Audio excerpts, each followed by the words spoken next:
सूक्ष्म जीव कहाँ पाए जा सकते हैं?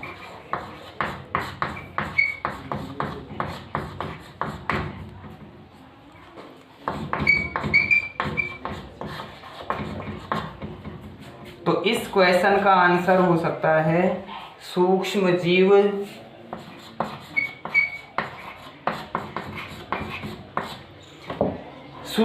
बहुत अधिक तापमान पर भी पाए जा सकते हैं, ये बहुत कम तापमान पर भी पाए जा सकते हैं, ये कीचड़ में भी पाए जा सकते हैं, ये सूखे स्थानों पर भी पाए जा सकते हैं। अर्थात इस दुनिया में ऐसी कोई भी जगह नहीं है जहां पर सूक्ष्म जीव नहीं पाए जा सकते हैं। और इसका सबसे अच्छा जीता जागता उदाहरण है वर्तमान में कोविड-19, जो दुनिया के सभी 205 देशों तक ये फैला हुआ है, किसी भी देश को इसने नहीं छोड़ा। इसका अर्थ है गर्म या शीत मरुस्थल वाले, गर्म मरुस्थल वाले सभी देशों में ये अपनी पैठ ये जमाए हुए हैं। तो सूक्ष्म जीव सभी प्रकार की परिस्थितियों में पाए जा सकते हैं।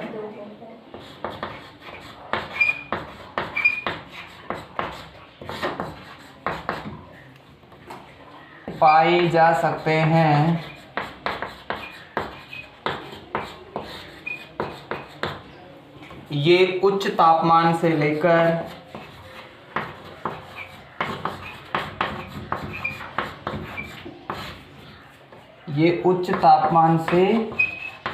लेकर ठंडे स्थानों पर तथा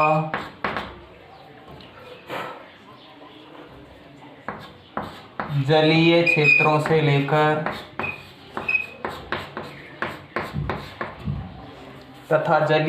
से लेकर मरुस्थल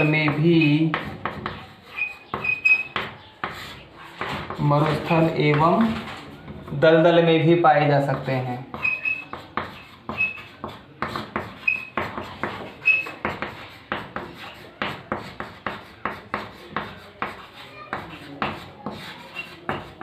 अर्थात सीधे शब्दों में हम स्पष्ट कर सकते हैं कि इस भूमंडल पर ऐसा कोई भी स्थान नहीं है जहां सूक्ष्म जीव नहीं पाए जा सकते।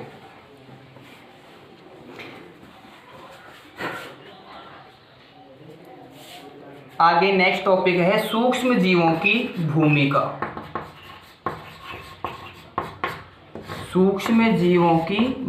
अब इस भूमिका में हम उनके दोनों ही पहलुओं को पढ़ेंगे कि ये हमारे लिए लाभदायक भी होते हैं और कुछ हमारे लिए हानिकारक भी होते हैं। लाभदायक सूक्ष्म जीवों के लिए हम जैसे पढ़ते हैं यीस्ट जीव सूक्ष्म जीव है। इस यीस्ट नामक सूक्ष्म जीव का उपयोग खमीर बनाने में किया जाता है, जिसका उपयोग सामान्यतया डबल रोटी बनाने में, ब्रेड या डबल रोटी बनाने में या फिर जलेबी बनाने में भी इनका उपयोग किया जाता है। कुछ सूक्ष्म जीव जिनसे वैक्सीन प्राप्त भी की जाती है। लैक्टोबैसिलस नामक सूक्ष्म जीव का उपयोग दूध से दही बनाने में किया जाता है। इसके अतिरिक्त कुछ सूक्ष्म जीवों के कुछ ऐसे भी प्रभाव हैं जो फसलों एवं मृदा के लिए लाभदायक होते हैं, जैसे नाइट्रोबैक्टर, एजोबैक्टर, नीलरित शैवाल। ये सभी मृदा में पोषक पदार्थों की वृद्धि करते हैं। अर्थात इनके प्रयोग ये अगर मृदा में मिल जाते हैं तो पादपों की वृद्धि को प्रेरित करते हैं। इसके अतिरिक्त मृदा के लिए ही कुछ ऐसे सूक्ष्म जीव भी होते हैं जो मृदा को बंजर बना सकते हैं या फसलों की गति को अवरुद्ध कर देते हैं। कुछ सूक्ष्म जीव यदि हमारे जल के माध्यम से या भोजन के माध्यम से या किसी अन्य माध्यम से हमारे शरीर में प्रवेश कर जाते हैं तो ये रोगग्रस्त कर देते हैं। फूड पॉइजनिंग अर्थात भोजन विषाक्तता इसी का एक सबसे बड़ा उदाहरण है। जब किसी बासी भोजन को या बिना ढका हुआ भोजन हम खा लेते हैं तो हमें उल्टी दस्त जैसी शिकायतें उत्पन्न हो जाती है। तो इस पाठ में हम सूक्ष्म जीवों की भूमिका में उनके लाभदायक कौन कौन से प्रयोग हैं वो भी पढ़ेंगे और उनके कौन कौन से हानिकारक प्रभाव है वो भी पढ़ेंगे। सूक्ष्म जीवों के मित्रवत या सूक्ष्म जीवों के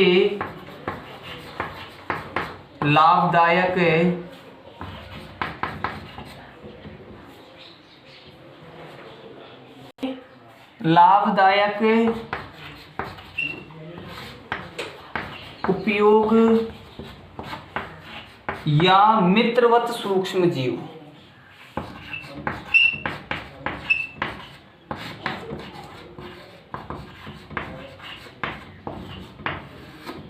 लाभदायक प्रयोग या मित्रवत सूक्ष्म जीव।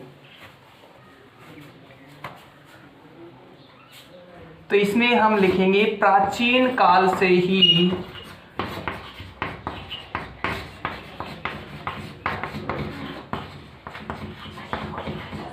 सूक्ष्म जीवों का मानव अपने विभिन्न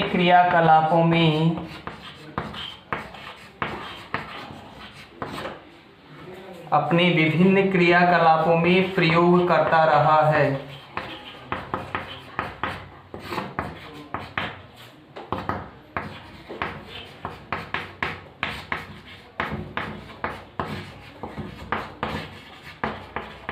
विभिन्न क्रियाकलापों में प्रयोग करता रहा है, जैसे नाइट्रोजन स्थिरीकरण,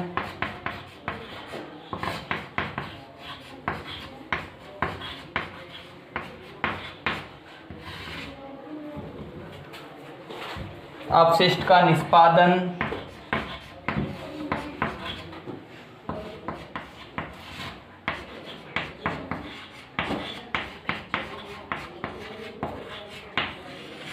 नाइट्रोजन स्थिरीकरण, अपशिष्ट का निष्पादन। नाइट्रोजन स्थिरीकरण के लिए Nostoc, anabaena, Oscillatoria, Nitrobacter, Azotobacter जैसे जीवाणु प्रयोग में लिए जाते हैं। ये सामान्यतया मटर, चना आदि दालों वाले पौधों की जड़ों में पाए जाते हैं। अपशिष्ट पदार्थों के निस्तारण के लिए तो जब जंतुएं पादपों के कुछ अवशेष सड़ गल जाते हैं तो उन्हें ये निष्पादित करने का कार्य करते हैं या फिर ये उन्हें नष्ट करके और उन्हें ह्यूमस में बदलने का कार्य करते हैं। तो ये प्रयोग पहले से ही मानव द्वारा अपने दैनिक क्रियाकलापों में सूक्ष्म जीवों के लाभदायक उपयोगों में किया जाता रहा है। अब आधुनिक प्रयोगों में हम पढ़ते हैं दही एवं ब्रेड बनाने में। दही एवं ब्रेड बनाने में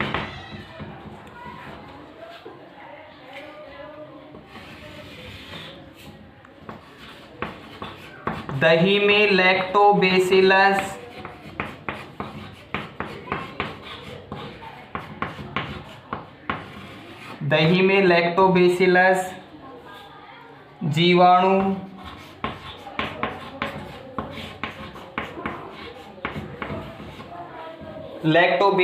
जीवाणु पाया जाता है।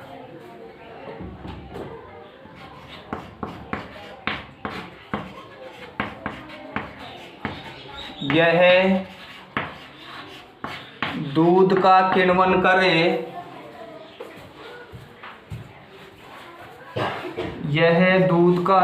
करे, दही में बदलता है।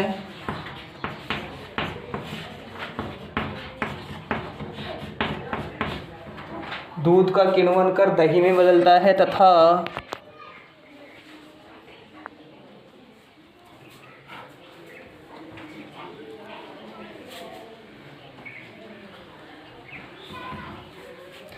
पनीर,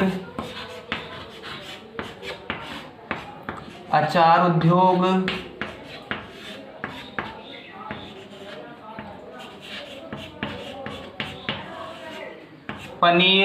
उद्योग, आदि में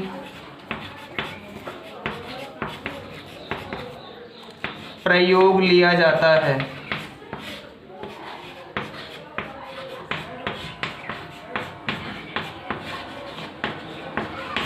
प्रयोग किया जाता है। यीस्ट नामक जीवाणु, यीस्ट नामक जीवाणु चावल के आटे,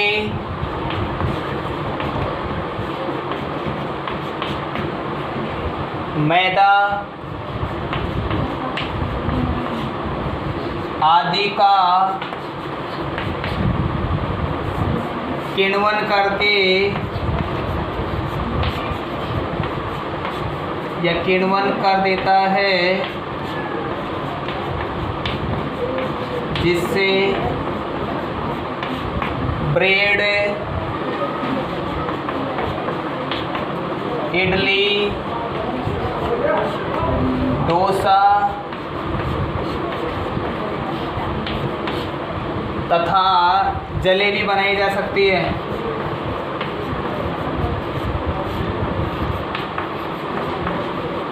जलेबी बनाई जा सकती है या फिर जाती है। यीस्ट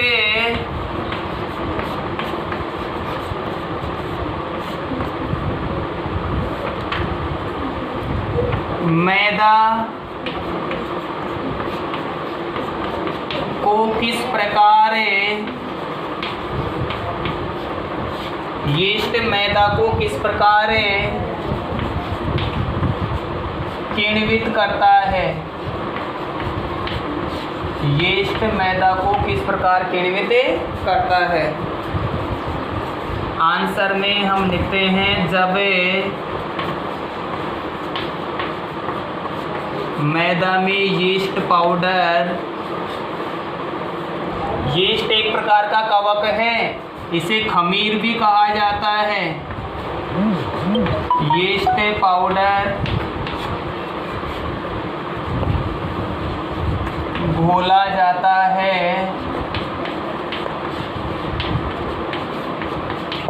तो यीस्ट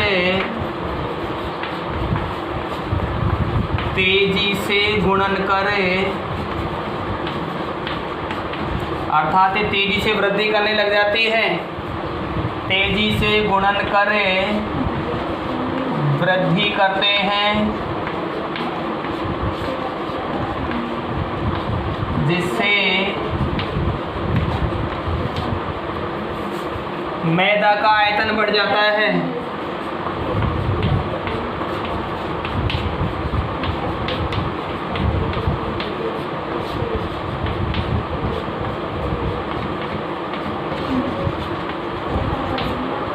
जिससे मैदा का आयतन बढ़ जाता है। इसका प्रयोग पेस्ट्री, इसका प्रयोग पेस्ट्री, ब्रेड एवं केक बनाने में किया जाता है। ब्रेड एवं केक बनाने में किया जाता है।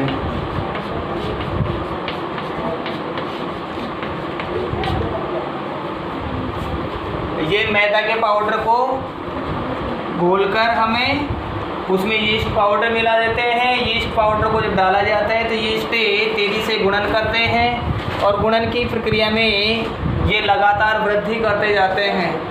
वृद्धि करते हैं उस दौरान ये श्वसन क्रिया भी करते हैं। श्वसन क्रिया में कार्बन डाइऑक्साइड अर्थात अवायवीय श्वसन के दौरान ये लैक्टिक अम्ल का स्रावण भी करते हैं। लैक्टिक अम्ल के स्रावण के कारण उसे मैदा वाले पेस्ट में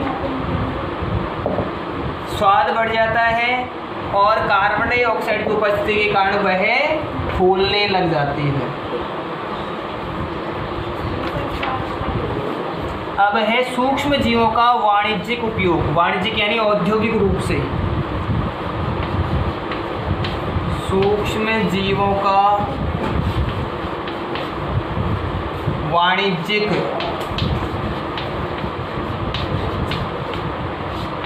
वाणिज्यिक को हम औद्योगिक भी कहेंगे।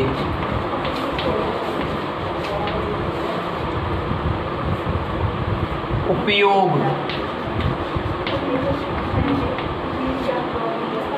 तो सूक्ष्म जीवों का बड़े स्तर पर या बहुत बृहद पैमाने पर उद्योगों में इनका उपयोग किया जाता है। सूक्ष्म जीवों के द्वारा एल्कोहल से शराब आदि बनाई जाती है। ब्रेड पेस्ट्री उद्योगों में ब्रेड एवं पेस्ट्री बनाने में इसका उपयोग किया जाता है। गेहूं एवं चावल के तथा फलों के रस को किण्वित करके उनसे शराब का उत्पादन किया जाता है। जौ के बीजों के किण्वन के द्वारा बियर आदि का निर्माण भी किया जाता है। बड़े स्तर पर इनका उपयोग एसिटिक अम्ल तथा शराब, एल्कोहल आदि बनाने में किया जाता है। तो हम इसमें लिखें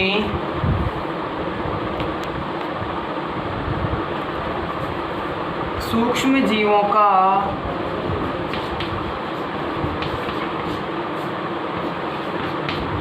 उपयोग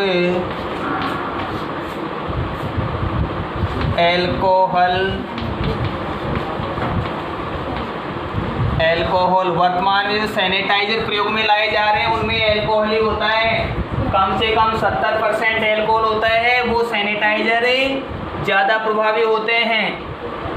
एल्कोहल सैनिटाइजर नया शब्द जुड़ गया ये। सैनिटाइजर, शराब,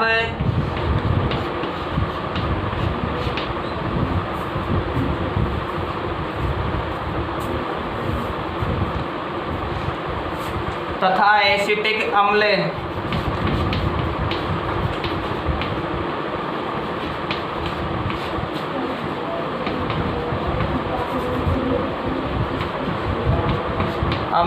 उत्पादन में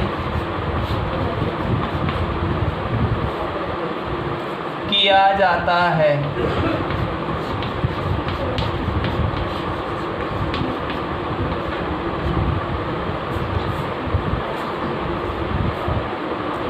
साथ ही जौ,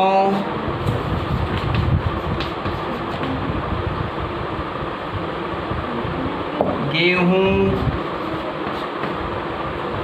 फलों में उपस्थित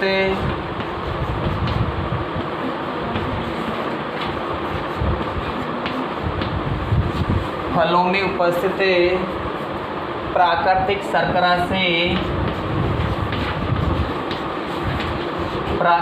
शर्करा के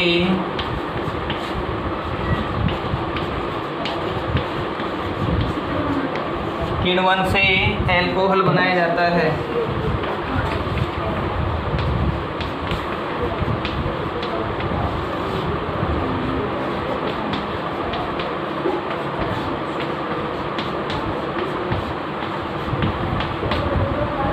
ठीक है।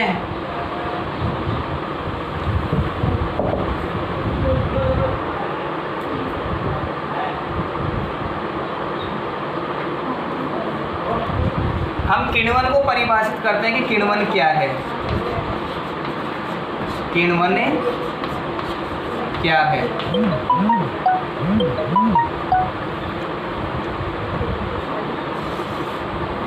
लिखेंगे शर्करा को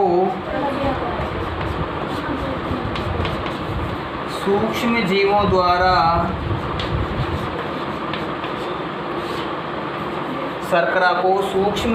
द्वारा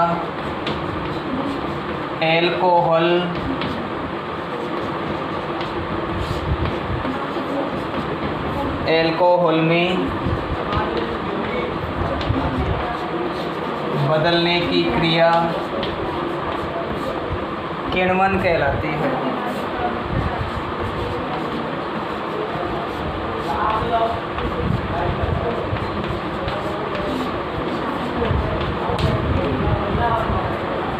किण्वन की खोज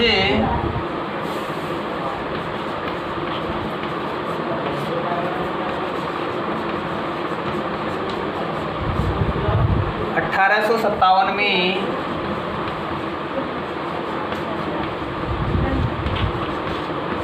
लुई पास्चर ने की थी।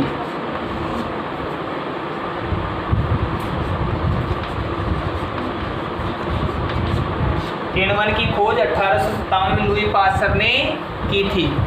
हमारे घरों में आने वाला जो पैकिंग वाला दूध होता है, पॉलीपैक वाला दूध, वो भी पाश्चुरीकृत दूध होता है। इस दूध को पाश्चुरीकरण करके और सुरक्षित रखने की इस प्रक्रिया की खोज लुई पास्चर ने ही की थी। उन्हीं के नाम पर यह प्रक्रिया पाश्चुरीकरण या पाश्चुरीकरण कहलाती है।